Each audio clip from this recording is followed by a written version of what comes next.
नमस्कार, स्वागत है आपका एबीपी न्यूज में। आपके साथ मैं अखिलेश आनंद हूं। दूसरे चरण का मतदान हो रहा है और सबसे बड़ी कवरेज एबीपी न्यूज पर आप देख रहे हैं। आपको बता दें, दूसरे फेज में 88 सीटों पर इस वक्त लोग मतदान कर रहे हैं प्रधानमंत्री चुनने के लिए। कौन बनेगा प्रधानमंत्री, उनके दिमाग में यही सवाल। और आपको बता दें कि 2 घंटे पूरे हो चुके हैं। आज सुबह जो मतदान की प्रक्रिया शुरू हुई थी सुबह 7 बजे, 9 बज गए और इस लिहाज से 2 घंटे से मतदान जारी है। 13 राज्यों की 88 सीटों पर वोटिंग जारी है। अभी की बड़ी खबर आपको बता दें, देश भर में 88 लोकसभा क्षेत्रों में लोग अपने मताधिकार का इस्तेमाल कर रहे हैं। दूसरे दौर के मतदान के लिए 2 घंटे का वक्त पूरा हो चुका है। 13 अलग अलग राज्यों में जो 88 लोकसभा की सीटें हैं, वहां पर अभी भी मतदान की प्रक्रिया जारी है। सुबह 7 बजे आज वोटिंग शुरू हुई थी। और देखिए, आम हो या खास, हर कोई आज अपने मताधिकार का इस्तेमाल कर रहा है। यह अशोक गहलोत को आप देख सकते हैं अपने पूरे परिवार के साथ मतदान केंद्र पर जब वो पहुंचे। आपको बता दें कि जोधपुर में महामंदिर इलाके में रहते हैं अशोक गहलोत, और जब वो मतदान के लिए पहुंचे थे उसके बाद आप देखिए स्याही लगी उंगली भी अपनी वो दिखा रहे थे। उनके बेटे वैभव गहलोत जालौर से इस बार चुनाव लड़ रहे हैं, जो कि जोधपुर से चुनाव पिछली बार लड़े थे लेकिन हार गए थे गजेंद्र शेखावत से। ये देखिए, यही तस्वीर वैभव गहलोत की भी वोट डालने के बाद जब वहां से बाहर निकल रहे थे। इस बार जालौर से वो चुनाव लड़ रहे हैं। उनके खिलाफ लुम्बा राम चौधरी है भारतीय जनता पार्टी के उम्मीदवार। तो वैभव गहलोत जो कि राजस्थान से पिछली बार राजस्थान में यहां से जोधपुर से चुनाव लड़े थे लोकसभा का, लेकिन हार गए थे और इस बार उन्होंने अपनी सीट बदल ली है। अशोक गहलोत के प्रभाव वाला इलाका जोधपुर माना जाता है, चूंकि वहीं के रहने वाले हैं। उनका पैतृक आवास वहीं पर है। पूरे परिवार के साथ पहुंचे थे आज सुबह अशोक गहलोत, राजस्थान के पूर्व मुख्यमंत्री। और ये देख सकते हैं तस्वीरों में उनके बेटे, उनकी बहू भी। वैभव गहलोत खुद आज वोट डालने के लिए पहुंचे जोधपुर में ही, और उसके बाद अलग अलग क्षेत्रों में वो पहुंचेंगे, चूंकि जालौर से इस बार वो चुनावी मैदान में हैं। ये राजस्थान के जोधपुर की तस्वीरें हम आपको दिखा रहे हैं। तो मुकाबला कठिन चुनाव के बीच आप देख रहे हैं, खुद भी वोट डालने के लिए पहुंचे हैं वैभव गहलोत।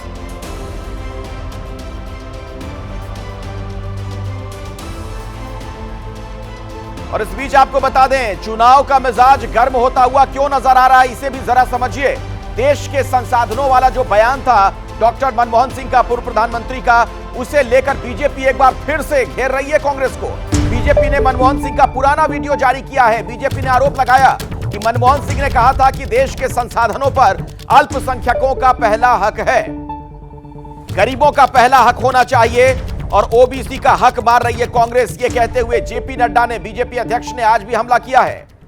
यानी आप समझ सकते हैं एक बार फिर से वोटों के ध्रुवीकरण का प्रयास।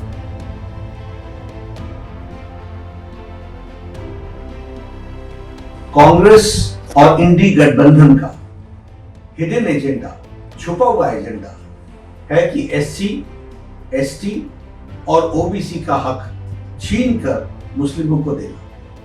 कांग्रेस कहती है कि देश के संसाधनों पर पहला हक मुसलमानों का है, जबकि प्रधानमंत्री श्री नरेंद्र मोदी जी कहते हैं कि देश के संसाधनों पर पहला हक गरीबों का है। दिसंबर 2006 को नेशनल डेवलपमेंट काउंसिल को संबोधित करते हुए प्रधानमंत्री मनमोहन सिंह ने कहा था, और मैं याद दिलाना चाहता हूं कि we will have to devise innovative plans to ensure that minorities, particularly the Muslim minority, are empowered to share equitably in the fruits of development.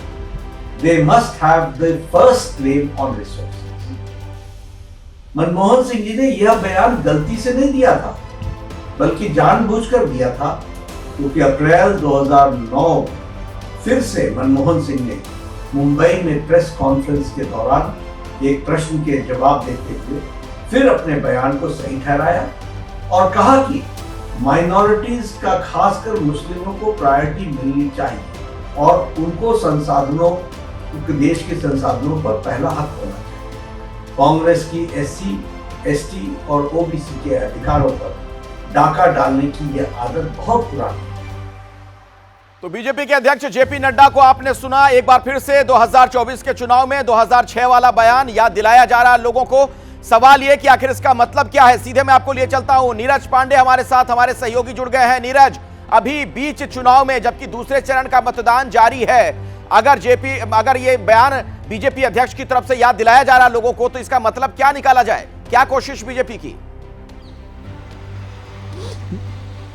देखिए अखिलेश, बिल्कुल साफ है, इस चुनाव को भारतीय जनता पार्टी ने आगे बढ़ा दिया है। इस चुनाव को इस बताने की कोशिश की है कि ये चुनाव दरअसल अल्पसंख्यक बनाम बहुसंख्यक का है और कांग्रेस लगातार अल्पसंख्यकों की राजनीति कर रही है। भारतीय जनता पार्टी ये परसेप्शन तैयार करने में पिछले कुछ दिनों में लगातार कामयाब हुई है कि भाजपा ये बताने कि हम बहुसंख्यक की राजनीति करते हैं और कांग्रेस दरअसल अल्पसंख्यकों की राजनीति करती है। और इसीलिए आज अप्रैल 2009 का मनमोहन सिंह का ये वीडियो भी जारी किया गया, जिसमें कांग्रेस की नीति को स्पष्टता से सामने रखा गया कि कांग्रेस की ये नीति है। दरअसल अखिलेश, एक बात समझना होगा कि राजनीति परसेप्शन का खेल है और राजनीति में परसेप्शन ही आपको आगे ले जाता है, परसेप्शन ही आपके पूरे खेल को बिगाड़ता है। तो आज जब दूसरे चरण का चुनाव है और भारतीय जनता पार्टी को बहुत अच्छे से मालूम है इस बात को कि देश का एक बहुत बड़ा तबका है जो पिछले काफ़ी दिनों से इस बात को लेकर कांग्रेस से नाराज था या इस बात को लेकर कांग्रेस के प्रति लोगों का रवैया था कि कांग्रेस अल्पसंख्यकों की राजनीति करती है, कांग्रेस अल्पसंख्यकों के प्रति बहुत नरम है। और इस परसेप्शन को या इस सोच को और ज़्यादा मजबूत करने के लिए ही भारतीय जनता पार्टी ने ना सिर्फ 2006 का मुद्दा उठाया बल्कि 2009 के इस वीडियो को भी आज भाजपा ने अपने ट्विटर हैंडल से, अपने एक्स के हैंडल से जारी करके बताने की कोशिश की है। निकलता है बड़ी बात यह है कि हिंदू मुसलमान वाला जो विमर्श है उसे फिर से एक बार चुनाव के केंद्र में बीजेपी लाती हुई नजर आ रही है। बहुत बहुत शुक्रिया नीरज इस पूरी जानकारी के लिए आपका। और अब चलते हैं डेटा सेंटर, मेरी सहयोगी रोमाना वहां पर मौजूद है कुछ दिलचस्प अहम जानकारियों के साथ। रोमाना, आइए जरा आपको उत्तर प्रदेश का मैं आंकड़ा दिखाती हूँ। उत्तर प्रदेश आप जानते हैं कि आज जो है वो 8 लोकसभा सीटों पर वोटिंग हो रही है। इसमें एक सीट अमरोहा की सीट, अमरोहा की अगर सीट की बात की जाए तो 2019 में एसपी बीएसपी गठबंधन के साथ जब चुनाव मैदान में थे तो ये सीट बीएसपी ने जीती थी। और आप देख रहे हैं कुंवर दानिश अली 2019 में बीएसपी के टिकट पर इस सीट पर जीत दर्ज करने वाले इस बार कांग्रेस की तरफ से उम्मीदवार बनाए गए हैं और सामने उनके कंवर सिंह तंवर हैं। मतलब कुल मिलाकर ये वही लड़ाई जो पहले भी देखने के लिए मिली है। 2014 में इस लड़ाई में बाजी कंवर सिंह तंवर ने मारी थी बीजेपी की तरफ से। 2019 में दानिश अली जो हैं वो अमरोहा से सांसद बने और एक बार फिर आर पार की लड़ाई है बीएसपी और कंवर सिंह तंवर के बीच। और सुनते हैं जरा दानिश अली आज मतदान वाले दिन क्या कह रहे हैं। चुनौती नहीं, अमरोहा लोकसभा सीट से कांग्रेस प्रत्याशी दानिश अली जो है वो यहाँ पर पोलिंग बूथों पर घूम रहे हैं और जो गठबंधन के प्रत्याशी दानिश अली जी, उनसे सीधे बात कर लेते हैं। दानिश अली जी, कैसा चल रहा है मतदान? मतदान ठीक है, अभी स्टार्टिंग है, अभी तो सुबह 8:30 बजा है, अभी तो ठीक चल रहा है। मोदी जी को सुना हैं? मोदी जी को सुना, क्या बोले? देखिए मोदी जी क्या बोलते हैं, उनको वो तो अपने ही मन की बात बोलते हैं। उन्होंने कहा है कि अगर कांग्रेस की सरकार आ गई तो सारा आरक्षण जो है वो समेट करके मुस्लिमों को दे दिया जाएगा। देखिए मोदी जी और बीजेपी कुछ भी कर ले, लेकिन इस बार वो सांप्रदायिक ध्रुवीकरण करने में नाकाम हो गए हैं। घाट की हंडिया बार बार नहीं चलती, झूठ जो है वो बार बार नहीं बिकता। मतलब प्रधानमंत्री होकर के इस तरीके का झूठ, लफाजी, जुमलेबाजी इंतहा है, शोभा नहीं देता उस पद पर बैठ के इस तरीके की बातें करना। क्या लग रहा है, उन्होंने तो चुनाव प्रचार किया भाजपा प्रत्याशी के लिए, अमरोहा में आकर वोट भी मांगे, कहा मोहम्मद शमी ने भी देश दुनिया में डंका बजाया, यहाँ की ढोलक भी डंका बजाती है। तो दानिश अली को क्या लगता है आज जो जनता निर्णय ले रही है, जो मतदान कर रही है, किन मुद्दों पे करेगी? वो उनका अधिकार है, वो ढोलक बजाएं, डंका बजाएं, बैंड बजाएं। वैसे जनता का बैंड बजाया है पिछले 10 साल में, नौजवानों का बैंड बजा दिया है पूरी तरीके से, सबको लाइन में लगा दिया है। प्रत्याशी कंवर सिंह तंवर जी अभी वोट कास्ट करके निकले हैं। सर, प्रत्याशी हैं आप, 14 में जीते थे, 19 में हारे थे, 24 में फिर एक बार चुनावी मैदान में है, क्या उम्मीद है? बहुत अच्छा माहौल है और मैं तो अपील करना चाहता हूँ सभी अपने भाई बहनों से, अमरोहा के सभी नौजवानों से। ये बहुत बड़ा पर्व है, 5 साल में एक बार आता है, तो मैं सबसे अपील करना चाहता हूँ नौजवानों से, अपनी माता बहनों से, अपना वोट ज़रूर डालें। और एक एक वोट बहुत कीमती है देश के लिए, अपने लिए, अपने भविष्य के लिए वोट जरूर डालें। कितना प्यार मिलेगा आज अमरोहा की जनता से आपको? आप तो जाने पहचाने चेहरे हैं। मेरे को तो उसी दिन से प्यार मिल रहा है। मेरी जनता बहुत प्यार करती है मेरे से, और आज भी मैं देख रहा हूँ जहाँ जा रहा हूँ बहुत प्यार है, बहुत प्यार है जनता। मुकाबले में गठबंधन प्रत्याशी हैं कम दानिश अली? अभी तो कहीं मुकाबला दिखता ही नहीं। अभी तो एक बार जरा निशान अपना दिखा दीजिए इधर कैमरे की तरफ, और क्या अपील करना चाहेंगे अमरोहा की जनता से? मैं यही कहना चाहता हूँ, मैं अपने भाई बहनों नौजवानों से अपना वोट जरूर डालें। और एबीपी न्यूज भी अपने दर्शकों से लगातार ये अपील कर रहा है कि आपके लोकसभा क्षेत्र में भी अगर मतदान जारी है तो घर से बाहर निकलिए। अगर अभी तक आपने हिस्सा नहीं लिया है मतदान में तो वोट जरूर डालिए एक अच्छी सरकार चुनने के लिए। अब हम बिहार की बात कर लेते हैं। बिहार में सियासी टक्कर कैसी नजर आ रही है वो भी हम आपको दिखाएंगे। अलग अलग तस्वीरें जो वहां से सामने आ रही हैं वो भी हम आपको दिखाने वाले हैं। मेरे सहयोगी प्रकाश वहां से हमारे साथ जुड़ रहे हैं। प्रकाश के पास मैं आपको लिए चलता हूं। प्रकाश, दूसरे चरण का बिहार का मुकाबला कैसा नजर आ रहा है? क्या खास बातें दिख रही हैं आपको? बेहद दिलचस्प अखिलेश। सबसे खास बात यह है कि तेज धूप आज सुबह से ही है, लेकिन हवा बहुत अच्छा है, अच्छी हवा है। तो जाहिर है कि इस हवा के रुख का फायदा उठाने की लोग कोशिश कर रहे हैं। हम जिस बूथ पर हैं यहाँ पर जो तेज धूप से बचने के लिए लोग छांव का किनारा सहारा ले रहे हैं। जिन्हें ये नसीब है वो तो लंबी लाइन में लग रहे हैं, लेकिन तेज धूप की वजह से कहीं ऐसा ना हो कि दोपहर आते आते लू पड़ने लगे, और जिससे कि जो पिछली दफ़ा देखा गया था वो काफ़ी कम मतदान हुआ था। लेकिन इस बार मुकाबला पूर्णिया में अगर देखा जाए तो बेहद दिलचस्प है। पप्पू यादव वो एक तरह से सीधी चुनौती देते नजर आ रहे हैं। बीजेपी के नहीं बल्कि यहाँ से जेडीयू के उम्मीदवार हैं संतोष कुशवाहा। उनको बीमा भारती जिन्हें आरजेडी ने उतारा है, और तेजस्वी यादव के बयान के बाद कि अगर वो वोट इंडिया अलायंस को नहीं दे रहे हैं तो इसका मतलब है कि वो एनडीए को दे रहे हैं। इसके बाद से और त्रिकोणीय मुकाबला जो है बहुत बढ़िया, एक तरह से कहा जा सकता है कि हर किसी की नजर पूर्णिया पर सीट पर ही है। चलिए प्रकाश, आप हमारे साथ जुड़े रहिएगा। आगे भी मैं आपके पास लौटूंगा और बिहार से क्या हाल है, वहां पर चुनाव को लेकर क्या जानकारी मिल रही है, अपडेट आगे भी आपसे लेते रहेंगे। लेकिन अब बात कर लेते हैं पश्चिम बंगाल की। और पश्चिम बंगाल में बलूरघाट सीट पर क्या समीकरण नजर आ रहा है, क्या कुछ वहां पर देखने को मिल रहा है? हिंसा की खबर पिछले चुनाव में आ गई थी वहां पर, उसके बाद वहां पर आज बहुत जबरदस्त सुरक्षा व्यवस्था देखने को मिल रही है। डेटा सेंटर से रोमाना अब तक जानकारी पहुंचाएंगी। बलूरघाट सीट जहां से बीजेपी के बंगाल के जो प्रदेश अध्यक्ष हैं सुकांत मजूमदार एक बार फिर 2019 के बाद अब चुनाव मैदान में ताल ठोकते हुए, और आज वहां पर क्या तस्वीर उभर रही है ये जानने के लिए आपको मैं मनोज्ञा के पास लेकर चलूं। लेकिन उससे पहले आप ये जान लीजिए, ये बेंगलुरु नॉर्थ सीट का आंकड़ा यहाँ पर आपके सामने आ गया है, जहां से शोभा करंदलाजे जो है उनको बीजेपी ने इस बार उम्मीदवार बनाया है। दरअसल सदानंद गौड़ा इस सीट पर लगातार जीत दर्ज कर रहे थे, लेकिन इस बार बीजेपी ने वहां पर अपना उम्मीदवार बदलकर शोभा करंदलाजे को चुनाव मैदान में उतार दिया है। और ये वो आ गई सीट बंगाल वाली बलूरघाट की, जहां से सुकांत मजूमदार जो पश्चिम बंगाल बीजेपी के अध्यक्ष हैं वो एक बार फिर चुनाव मैदान में हैं। पहली बार 2019 में इस सीट से चुनाव जीते सुकांत मजूमदार। टीएमसी से उन्होंने ये सीट छीनी थी, बीजेपी के खाते में ये सीट गई थी, और इस बार टीएमसी यहां पर पूरा जोर लगाती हुई, क्योंकि ममता सरकार के मंत्री को टीएमसी की तरफ से सुकांत मजूमदार के सामने उतार दिया गया है। और क्या चुनावी मिजाज बलूरघाट में इस समय नजर आ रहा है, बताएंगे हमें मनोज्ञा। बताइए जरा जल्दी से।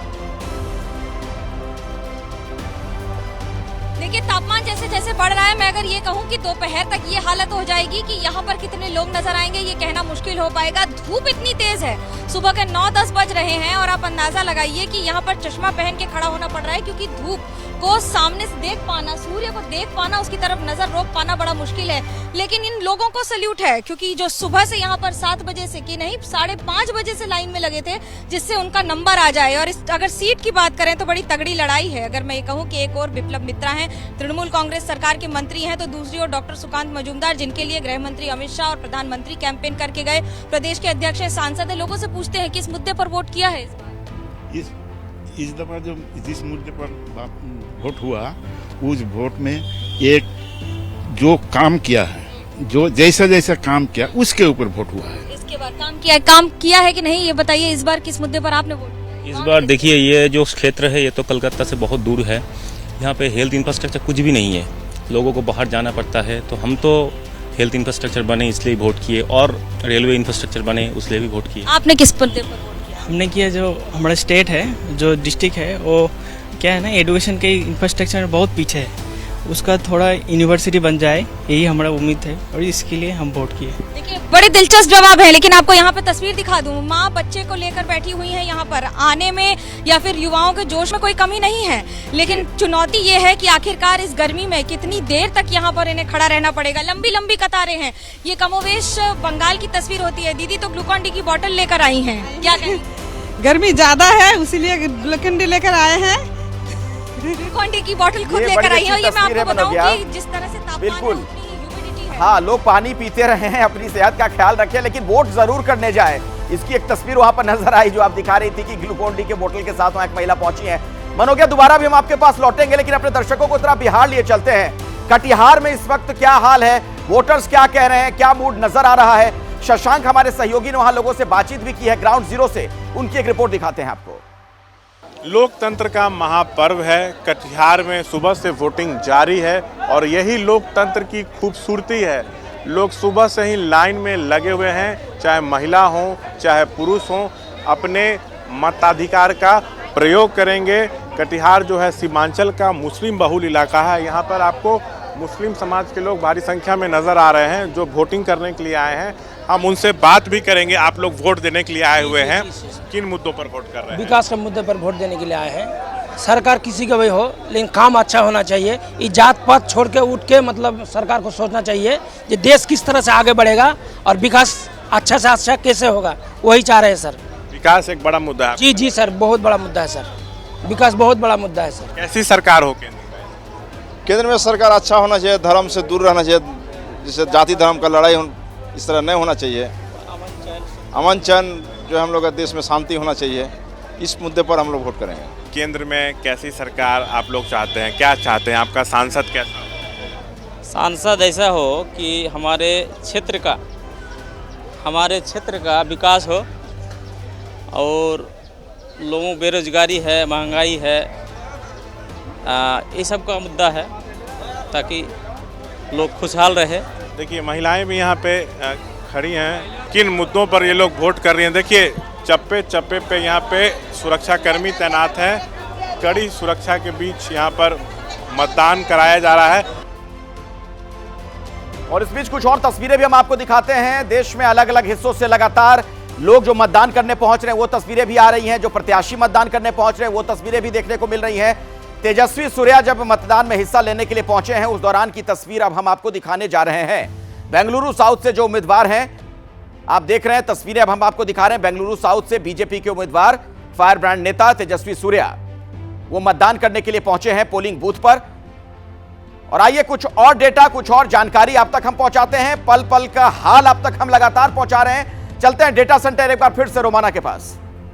रोमाना, बिल्कुल रेगिस्तानी वाला राज्य है राजस्थान, और वहां पर जो कोटा वाली सीट है जहां से एक बार फिर चुनाव मैदान में उम्मीदवार बीजेपी की तरफ से Om Birla, sitting MP speaker के तौर पर पूरे देश में अपनी पहचान रखते हैं ओम बिरला। और कोटा का चुनावी मिजाज क्या है जरा ये समझ लीजिए। 2 बार के सांसद ओम बिरला को इस बार कड़ी टक्कर कांग्रेस की तरफ से दी जा रही है, क्योंकि कांग्रेस ने बीजेपी से आए प्रहलाद गुंजल को अपना उम्मीदवार बनाया है। 2 बार के विधायक रहे हैं प्रहलाद गुंजल, जो हैं वो आरएसएस के स्वयंसेवक रहे हैं। प्रहलाद गुंजल बीजेपी छोड़कर कांग्रेस में आए हैं। स्पीकर के तौर पर आप जानते हैं ओम बिरला, हर कोई ओम बिरला को पहचानता है। वो सौम्य शख्सियत, वो चेहरे पर मुस्कान जो ओम बिरला को देती है एक अलग पहचान। और इस बार इस आर पार की लड़ाई में बीजेपी छोड़कर कांग्रेस में आए प्रहलाद गुंजल बेहद दिलचस्प इस पूरी लड़ाई को बनाते हुए नजर आ रहे हैं। ओम बिरला को लेकर कुछ और अहम जानकारियां आपको दे देते हैं। चाहे 2014 हो चाहे 2019 हो, लगातार इस कोटा की सीट से ओम बिरला ने जीत दर्ज की।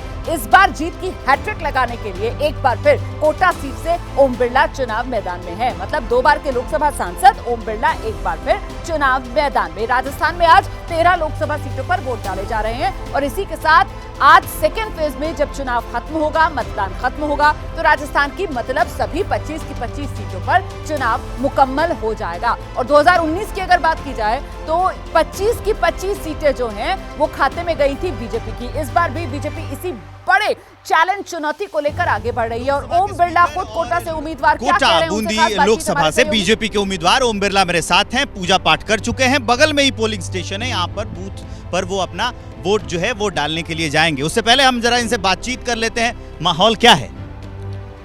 माहौल नरेंद्र मोदी जी को प्रधानमंत्री बनाने के लिए मतदाताओं में उत्साह है। कोटा की जनता का बहुत मुझे प्यार स्नेह आशीर्वाद मिला है और जो उत्साह देख रहा हूँ निश्चित रूप से तीसरे टर्म में मोदी जी पहले से अधिकतम सीटें लेकर आएंगे। सुना है कि अब की बार आपके सीट पर कांटे की टक्कर है। कोई टक्कर नहीं, मोदी जी को प्रधानमंत्री बनाने के लिए उत्साह है। जनता ने बहुत मुझे प्यार स्नेह आशीर्वाद दिया है। मैं 5 चुनाव लड़ चुका हूँ और 5 चुनाव में ज़्यादा आशीर्वाद दिया है। अब की बार कितने वोटों का अंतर जो आप दावा कर रहे हैं आशीर्वाद का? मैं वोटों का कोई दावा कभी नहीं करता हूँ। मुझे भरपूर आशीर्वाद हमेशा मिला है और 5 चुनाव में मैंने कोई वोटों का वादा नहीं किया, पर लेकिन जनता का आशीर्वाद हमेशा चुनाव में मुझे ज़्यादा मिला है। एयरपोर्ट का मुद्दा यहाँ पर बहुत बड़ा है और उसको लगातार विपक्ष उठाता भी रहा है, तो एयरपोर्ट का जो मामला है वो कब तक सॉल्व हो जाएगा, क्या लगता है आपको? एयरपोर्ट का जो 9 महीने तक कांग्रेस ने सरकार ने जो डाइवर्जन के पैसे जमाए थे 9 महीने तक जमा नहीं कराए। जैसे ही भारतीय जनता पार्टी की सरकार आई 20 दिन में डाइवर्जन के पैसे जमा करा दिए, सारी औपचारिकता होगी, एमओयू हो गया। अब डीपीआर का काम चल रहा है, जैसे डीपीआर का काम पूरा हो जाएगा वैसे एयरपोर्ट का काम शुरू होगा। अब तक उम्मीद रखे जनता डीपीआर का काम पूरा? अब डीपीआर के काम में कम से कम समय तो लगता है, लेकिन प्रोसेस डीपीआर बनने का प्रोसेस हमने जमीन हस्तांतरण के पहले शुरू कर दिया। ये भी एक पहली बार हुआ होगा जमीन हस्तांतरण के पहले डीपीआर का काम शुरू कर दिया। एयरपोर्ट में बहुत सारी औपचारिकता करनी पड़ती है, बहुत डिपार्टमेंटों की एनओसी लेनी पड़ती है। कांग्रेस ने जानबूझ के डिले किया, 9 महीने तक राज्य सरकार ने पैसा जमा कराया नहीं। राज्य सरकार 9 महीने पहले पैसे जमा करता, आज एयरपोर्ट शुरू हो जाता। आज वो एयरपोर्ट की बात कैसे कर सकती है? उनको अधिकार नहीं एयरपोर्ट की बात करने की। 9 महीने तक पैसा जमा नहीं कराने की जिम्मेदार कांग्रेस है। जैसे ही भारतीय जनता पार्टी की सरकार 20 दिन में कैसे पैसे जमा करा दिए। एमओयू हो गया, लाइट शिफ्टिंग का एमओयू हो गया, एयरपोर्ट अथॉरिटी और राज्य सरकार का एमओयू हो गया, सब औपचारिकता पूरी होगी। डीपी मैं केरल आपको लेकर चलूंगी। सभी 20 की 20 सीटों पर वहां पर वोट डाले जा रहे हैं और जो हाई प्रोफाइल वीवीआईपी सीट्स हैं उनमें एक तिरुवनंतपुरम सीट भी है जहां से शशि थरूर जीत का चौका लगाने के लिए चुनाव मैदान में उतरे हुए हैं, क्योंकि 9, 14, 19 लगातार शशि थरूर इस सीट से जीत दर्ज करते आ रहे हैं और बीजेपी ने इस बार मुकाबला कड़ा करने के लिए यहां से राजीव चंद्रशेखर को चुनाव मैदान में उतारा। और ये शशि थरूर पोलिंग स्टेशन पर पहुंचे हैं खुद वोट डालने के लिए। कांग्रेस प्रत्याशी है। तिरुवनंतपुरम की ये सीधी तस्वीर इस वक्त एबीपी न्यूज पर आप देख रहे हैं और सितारों का मेला भी नजर आ रहा है कहीं कहीं पर। भागलपुर की तस्वीर हम आपको दिखाएंगे। उनके पिता चुनाव लड़ रहे हैं और ये देखिए नेहा शर्मा अजीत शर्मा की बेटी है, क्या कह रही हैं? सुनते हैं। जरूर जीतेगा, भागलपुर जरूर जीतेगा। मैं बहुत खुश हूँ, मैं बहुत एक्साइटेड हूँ और मैं I am looking forward to सब लोग आए, वोट करें और सही कैंडिडेट के लिए वोट करें। कितने दिनों के बाद वोट करने यहाँ वोट करेंगे? हर बार वोट आप अस्वस्थ हैं जीत के लिए? अनाउंस नहीं करते। आप अस्वस्थ हैं जीत को लेकर? अस्वस्थ हैं? हम बिल्कुल कॉन्फिडेंट है भागलपुर जरूर जीतेगा। हम लोगों से क्या अपील करेंगे? नेहा शर्मा को आपने सुना, बॉलीवुड एक्ट्रेस हैं और जीत को लेकर पूरी तरीके से आश्वस्त हैं। हम एक छोटा सा ब्रेक ले लेते हैं, लेकिन इस अपील के साथ दर्शकों से हम कहना चाहेंगे कि अगर आपके लोकसभा क्षेत्र में भी अभी वोटिंग जारी है तो जरूर वोट डालिए, अपने मताधिकार का इस्तेमाल करिए, अच्छी सरकार चुनिए। देखते रहिए एबीपी न्यूज। लगातार आप बड़ी कवरेज देख रहे हैं दूसरे चरण के मतदान पर एबीपी न्यूज पर। और अभी की बड़ी खबर आपको यह बता दें, गाजियाबाद में 9 बजे तक 11% मतदान हो चुका है, जबकि अलीगढ़ से खबर आ रही है 12% मतदान यहां पर हुआ है। अलग अलग जगहों से वोट परसेंटेज को लेकर जो आंकड़े सामने आ रहे हैं। अमरोहा में तेज मतदान, 9 बजे तक 15% लोगों ने वोट डाल दिया, यानी 2 घंटे में, पिछले लगभग 2 घंटे में कितने लोगों ने मतदान किया है वो आंकड़ा सामने आ चुका है। गाजियाबाद से हमें जानकारी मिल रही है कि सुबह 9 बजे तक 11% लोगों ने मतदान में हिस्सा लिया है, जबकि अलीगढ़ में 12% लोगों ने मतदान सुबह 9 बजे तक कर दिया है। ये अलग अलग जगह के आंकड़े हम आपको दिखाते रहेंगे आगे भी। राजस्थान के बाड़मेर में बालातोरा के मतदान केंद्र पर मतदाताओं से हमारी सहयोगी मदीहा ने बातचीत की है, वो भी हम आपको दिखाने वाले हैं। और क्या कहना है मतदाताओं का, आइए जानते हैं।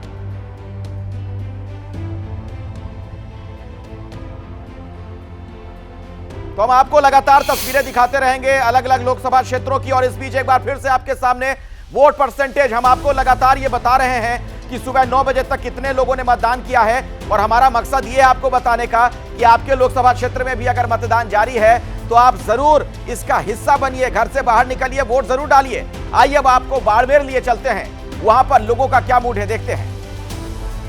एबीपी न्यूज राजस्थान के बाड़मेर लोकसभा क्षेत्र में मौजूद है और इस वक्त हम बाड़मेर के बालोतरा में हैं। इस लोकसभा सीट को बड़ी सीट कहा जाता है क्योंकि देश में दूसरा सबसे बड़ा लोकसभा क्षेत्र है ये, और यहाँ पर मतदान को लेकर जो लोगों में जोश देखा जा रहा है वो वाकई ही बहुत खूबसूरत है, क्योंकि यहाँ पर जिस पोलिंग बूथ पर हम पहुँच रहे हैं वहाँ लंबी कतारें हैं, चाहे पुरुषों की कतारें हो लंबी या फिर महिलाएं हो, बड़ी संख्या में इस वक्त मतदान। और आइए सुनते हैं अब हेमा मालिनी क्या कह रही है, मथुरा से उम्मीदवार है।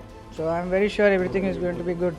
मैम दोनों तरफ गठबंधन है, गठबंधन में सामने कितना फायदा मिल रहा है आपको गठबंधन का? गठबंधन का बहुत अच्छा फायदा है, उनका आने से और भी अच्छा होगा। हमारा वैसे भी अच्छा था, लेकिन गठबंधन से 2 गुना एक्स्ट्रा और भी बेटर। अपोजिशन क्लेम कर रहा है कि ये सीट इस बार वो जीत रहा है। अपोजिशन क्लेम कर रहे हैं कि इस बार ये सीट वो जीत रहे हैं। सबका अपना अपना होगा ना, जो भी रेस में खड़ा उनको लगता है कि हम ही जीते हैं, तो स्वाभाविक है, नो प्रॉब्लम।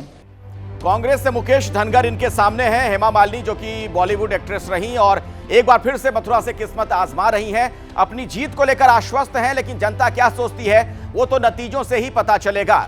तो देश भर में इस वक्त 88 लोकसभा क्षेत्रों में मतदान की प्रक्रिया जारी है। एक बार फिर से आपको बता दें कि अलग अलग जगहों से जो तस्वीरें आ रही हैं वो भी आप तक हम पहुंचा रहे हैं। क्या आम लोग, क्या खास लोग, जबरदस्त उत्साह लोगों में देखने को मिल रहा है। और ऐसे में हमारी एक बार फिर से आपसे यही अपील कि आप भी इसका हिस्सा बनिए मतदान का। अब हम आपको बिहार के भागलपुर लिए चलते हैं।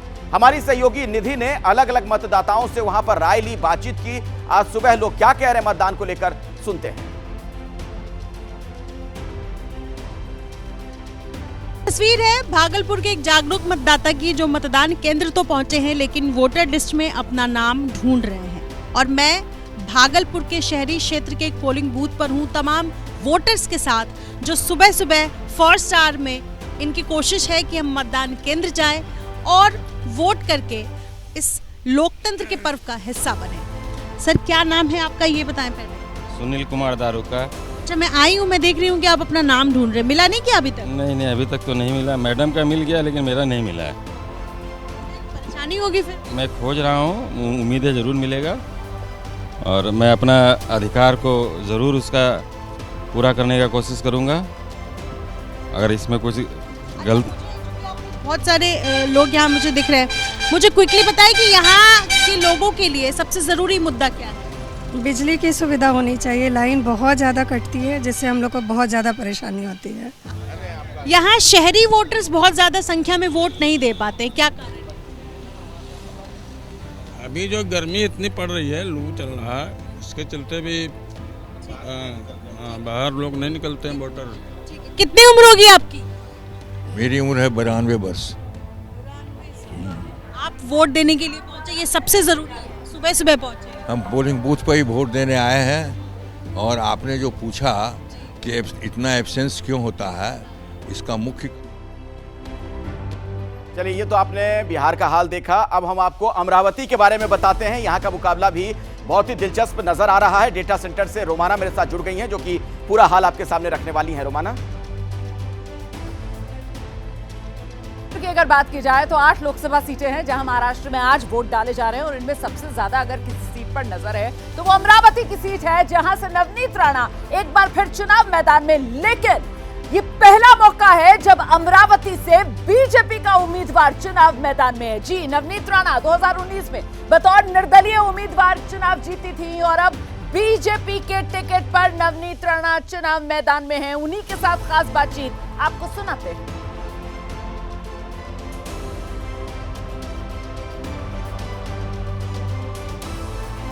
नवनीत राणा का मुकाबला यहाँ पर कांग्रेस ने उम्मीदवार दिया है, बलवंत वानखेड़े उनके साथ है। और ये जो अमरावती की सीट है, किसी जमाने में ये शिवसेना का गढ़ हुआ करता था। आनंद राव यहाँ से सांसद इस बार जो हॉट सीट है वो अमरावती की है। अमरावती की भाजपा के उम्मीदवार हमारे साथ इस वक्त जुड़ी है नवनीत राणा। हम उनसे बातचीत करके जान लेंगे। काफी आज दिन में पूरा माहौल है वो बदल गया है, बादल भी छाए हुए हैं। क्या ये आपका हनुमान जी आशीर्वाद दे रहे हैं ऊपर से? कल बारिश भी हुई है, तो कमल बारिश में ही बहुत सुंदर तरीके से खिलता है और मेरी अमरावती में भी आज कमल उसी तरीके से खिलने वाला है, क्योंकि जो रिस्पांस, जो प्रेम, मोदी जी के पर विश्वास, ये अमरावती में साफ लोगों के, मतदारों के आंखों में, चेहरों पे पढ़ने को मुझे पिछले कई दिनों से मिल रहा है। और युवा जो यंग इंडिया करके हम बोलते हैं कि आने वाले समय में जो इंडिया को रिप्रेजेंट करेंगे, that is all about youngsters. आज उनके अंदर जो विश्वास है कि जीडीपी को लेकर, हमारे स्थान को लेकर 5वें स्तर से लेकर 3रे स्तर पे लाने का जो सपना हमारा मोदी जी का है, तो आज मतदान उस कमल को ही होगा। दूसरी एक बात है कि आपकी जो सीधी लड़ाई है वो कांग्रेस से है। राहुल गांधी भी यहाँ पे आके गए हैं, राहुल गांधी ने भी कई सारे मुद्दे हैं यहाँ पे मौजूद किए हैं। क्या आपको लगता है कि वोटों का जो बंटवारा है वो काफ़ी हो सकता है, क्योंकि आपके सामने आपके ही महायुति के जो विधायक है बच्चू कडू, उनके उम्मीदवार यहाँ पे भी खड़े हैं? देखिए, मैं तो जितने भी उम्मीदवार हैं ना, उनको सभी को दिल से बहुत बहुत शुभकामनाएं देती हूँ। क्या होता है, इलेक्शन एक अलग चीज़ हो जाती है। आज मतदान होगा 6 बजे तक और बाद में सब मेरे अमरावती के परिवार हैं, और किस में बंटवारा होगा, कैसे बंटवारा होगा, आज की जनता, आज का मतदार हमसे ज़्यादा समझदार है। आज जो मतदान होगा उन्हें ये पता है कि ये लोकल इलेक्शंस नहीं है, ये देश के प्रधानमंत्री को चुनने के इलेक्शन है। और जब देश का प्रधानमंत्री नरेंद्र मोदी जी बन रहे हैं तो हमको विकास हमारे क्षेत्र का चाहिए, तो हमारा मतदान तो कमल को ही होना चाहिए। इस चुनाव में एक मुद्दा अहम जहाँ पे चर्चा हो रही थी वो 14 दिन की, वो 14 दिन आज भी याद आ रहे हैं। 14 दिन तो आखिरी सांस तक जो जेल में बिताए मैंने हनुमान चालीसा पठन करने के कारण, तो वो ज़िंदगी के आखिरी सांस तक ये रहेगा कि हिंदुस्तान में रहने के बाद भी देशद्रोह लगता है हनुमान चालीसा पढ़ने पे। और 14 दिन एक महिला प्रतिनिधित्व, महिला और मेल का कभी भी जेंडर में कभी अपने साथ लेकर मैदान में नहीं उतरती, पर जिस तरीके से अत्याचार किया गया, अपने पावर का दुरुपयोग किया गया महाराष्ट्र में उस समय, तो वो मुझे लगता है वो बहुत दुखी पल था मेरे लिए, जब हिंदुस्तान के नारे हम देते हैं और वही हिंदुस्तान में हनुमान चालीसा के लिए 14 दिन जेल में बिताया है मैंने। इसका बदला 4 जून को मिलेगा? मुझे नहीं लगता है मैं बदला लेने के लिए हूँ, मेरे लोग मुझे आशीर्वाद देंगे, इतना मुझे ज़रूर पता है। एक आखिरी सवाल, कितनी वोटों की मार्जिन से आप जीत दर्ज? देखिए, मैं जब हमारे छत्रपति शिवाजी महाराज जब मैदान में उतरते हैं ना, तो उन्होंने ना कभी देखा है पीछे कितने झुंड है विरोध में आ रही है, और आगे पीछे कितने साथीदार हैं, और आगे कितने झुंड में विरोधक खड़े हैं। तो मुझे नहीं लगता है छत्रपति शिवाजी महाराज के राज्य से हम सिर्फ लड़ने वाले में से हैं, और देश के लोगों के प्रति और हमारे क्षेत्र के प्रति बहुत ज़्यादा प्यार और डेडिकेशन है मेरे में। तो छत्रपति शिवाजी महाराज यही बोलते थे, मैदान में उतरो, जो होगा देखा जाएगा। छत्रपति शिवाजी महाराज का आशीर्वाद और हनुमान जी की ताकत आपके साथ है, ये आपने बयान दिया है। तो ये थी नवनीत राणा जी, जो भाजपा की उम्मीदवार है, वोट डालने के लिए अपने परिवार के साथ जाएगी, पर उसके पहले उन्होंने कहा कि अमरावती की जनता उनके साथ है। तो आने वाले दिनों में ये देखना होगा कि 4 तारीख का जो कुछ निकाल आएगा। और देखिए, दिलचस्प ये है कि ये वही नवनीत राणा है जब पिछले चुनाव में बीजेपी की आंधी थी, तब निर्दलीय के तौर पर बीजेपी को इन्होंने हरा दिया था। इस बार क्या होगा देखना अहम होगा, पहली बार क्या वहां पर कमल का फूल खिलेगा। और इस बीच बड़ी खबर आपको बताएं, वोटिंग परसेंटेज को लेकर जो आंकड़े आ रहे हैं, यूपी में 9 बजे तक 12% लोगों ने मतदान में हिस्सा लिया। इसके अलावा बिहार से भी खबर आ रही है, पश्चिम बंगाल सबसे ज्यादा, पश्चिम बंगाल में 16% मतदान हो चुका है, यानी बहुत तेज रफ्तार है आज सुबह पश्चिम बंगाल में मतदान को लेकर। छत्तीसगढ़ में 9 बजे तक 15% लोगों ने वोटिंग में हिस्सा लिया है। यह सुबह से 7 बजे से लेकर 9 बजे तक का, यानी 2 घंटे का आंकड़ा है। राजस्थान में 9 बजे तक 12% लोगों ने मतदान में हिस्सा लिया है। अलग अलग राज्यों से जो हमें जानकारी मिल रही है, आपको एक बार फिर से बता दें, मध्य प्रदेश से सूचना यह है कि 14% लोग अब तक वहां पर मतदान कर चुके हैं, जबकि महाराष्ट्र में 7% मतदाताओं ने मतदान में अब तक हिस्सा लिया है।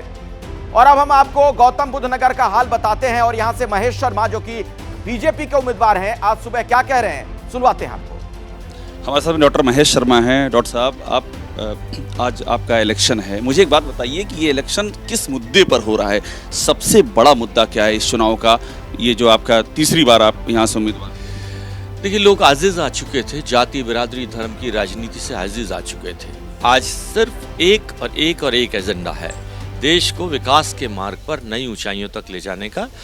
2047 तक हम एक विकसित राष्ट्र होंगे, यही हमारा प्रधानमंत्री जी का एकमात्र सोच है कि development is the only way जिससे हम पॉलिटिक्स को आगे ले जाएं। एक बड़ी बात कह दी कि जाति धर्म के एजेंडे से हट करके, इसी में मैं जोड़ रहा हूँ, प्रधानमंत्री ने एक बात की और आज सुबह नड्डा जी ने भी कहा कि कांग्रेस का एजेंडा जो गरीब मुसलमानों को हक देने के नाम पर, ये था मुस्लिम फर्स्ट, मुसलमानों का पहला हक और संसाधनों पर पीएम ने कहा। आज नड्डा जी ने सुबह सुबह बयान जारी कर दिया, आप भी वही बात दोहरा रहे हैं। क्या इसमें सच्चाई है कि ऐसा कुछ प्लान कांग्रेस का है, था? देखिए, प्रधानमंत्री जी ने जब कहा कि मेरी जातियों में धर्म जातियां नहीं आती, मेरी जाति अगर है तो मेरे देश का युवा है, मेरे देश का किसान है, मेरे देश की मातृशक्ति और मेरा देश का गरीब है, और गरीब की कोई जाति नहीं होती। उन्होंने इस बड़े प्लेटफॉर्म पर यह तय किया है कि देश के गरीब का विकास, पायदान की सीढ़ी पर अंतिम खड़े हुए व्यक्ति को देश की आज़ादी की किरण महसूस हो, ये उनका ध्येय है और उसमें वो कामयाब भी हुए हैं। तो ये बार बार क्यों कह रहे हैं कि कांग्रेस जो है मुसलमानों को पहला हक देने के मूड में? ये मुद्दा लगातार बीजेपी उठा रही है। ये उनके मुख्य प्रधानमंत्री तुम्हारे प्रधानमंत्री जो उनके पुराने प्रधानमंत्री थे मनमोहन सिंह जी, उन्होंने एजेंडा सेट किया था कि किसका राज पर। हम तो कहते हैं, हमारे प्रधानमंत्री तो कहते हैं 140 करोड़ देशवासी मेरे परिवारजन है, सबका उसमें हक है, गरीबों को उसमें प्राथमिकता मिलनी चाहिए। राहुल गांधी आपको इस रेस में कहाँ नजर आते हैं? जो प्रधानमंत्री की रेस चल रही है उन पे भी टिप्पणी आप अक्सर क्या करते हैं, इसलिए पूछा। देखिए, उनके पार्टी के अपने लोग ही उन पर से विश्वास खो चुके हैं, तो देश की जनता से तो वो हाशिए पर हैं। पिछले चुनाव में वो अपना 10% जो विपक्ष कहलाने का एक जो टारगेट था वो भी पूरा नहीं कर पाए, तो वो कहाँ नजर आ रहे हैं आपको? एक आखिरी सवाल आपसे ये कि अखिलेश यादव और जिस तरह से कांग्रेस एक हो गई है, डॉक्टर साहब आप यहाँ से लड़ाई में हैं, ये कितना असर आप पे डालेगा इन दोनों का साथ होना, अखिलेश यादव की ताकत और कांग्रेस की ताकत एक साथ आपके खिलाफ? देखिए, पिछले बार सब लोग एक थे, पूरा विपक्ष एक था, तब भी हम 3.5 लाख वोट से जीते थे। इस बार तो 5 लाख वोट नए बढ़ गए हैं। यहाँ 27 लाख वोट पर चुनाव हो रहा है, पिछले बार लगभग 23 लाख वोट पर चुनाव हुआ था। तो इन चीज़ों का कोई फर्क नहीं पड़ने वाला, वो कहीं भी नहीं नजर आ रहा। पूरा विपक्ष कुल सीटें कितनी पाएंगे आप लोग पूरे देश की बात? हमारा जो आंकड़ा है ये 400 पार, एक बाकायदा एक गणित पर है, खाली कोई हवाबाजी नहीं है।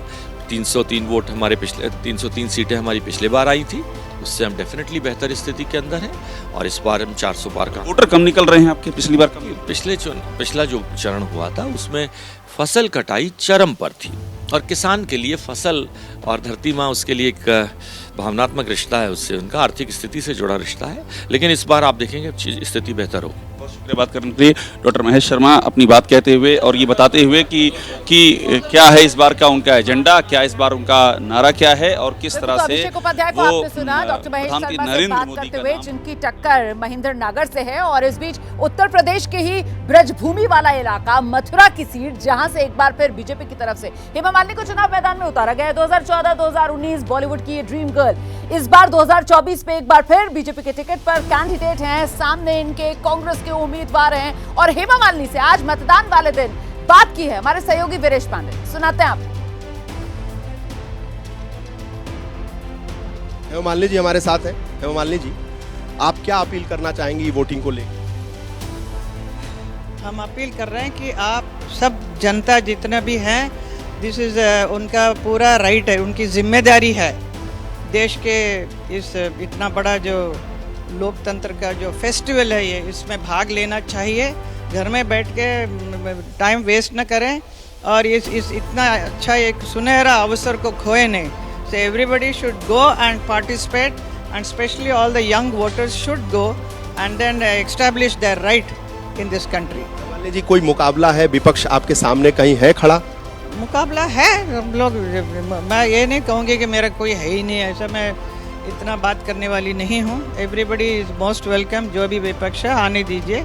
लेकिन हम लोगों ने काफ़ी मेहनत किया। मैं सारे मेरे कार्यकर्ताओं को बहुत बहुत धन्यवाद करूँगी कि उन्होंने बहुत मेहनत किया है। सब लोगों ने इतना अच्छा काम किया है, तो उसका रिजल्ट डेफिनेटली अच्छा होगा। आप 10 साल यहाँ से सांसद रहीं, आपने ऐसा क्या क्या कर दिया जिससे जनता इस बार भी आप पे भरोसा करे? अभी आप उनसे पूछिए, क्योंकि बहुत सारा काम किया है, जो अनगिनत काम किया है, छोटा बड़ा, तो it is specifically you can not mention कि ये किया वो किया, but generally everything is much better than what it was 10 years back. That is because of my hard work. Banke Bihari ji की इस बार कृपा बनी रहेगी? बनी रहेगी, डेफिनेटली रहेगी। और इंडिया और एनडीए गठबंधन का जो मुकाबला है उसमें जीत किसकी होगी? जीत जो जिसने काम किया है, जिसने इस 10 साल में इतना बदलाव लेकर आया है, एक नए भारत का निर्माण कर रहे हैं, इतना बड़ा एक व्यक्ति है हमारे प्रधानमंत्री नरेंद्र मोदी जी, और योगी जी इतना अच्छा काम पूरा उत्तर प्रदेश में, उनका साथ देंगे कि जिसने कुछ किया ही नहीं उसका साथ देने का मतलब क्या है?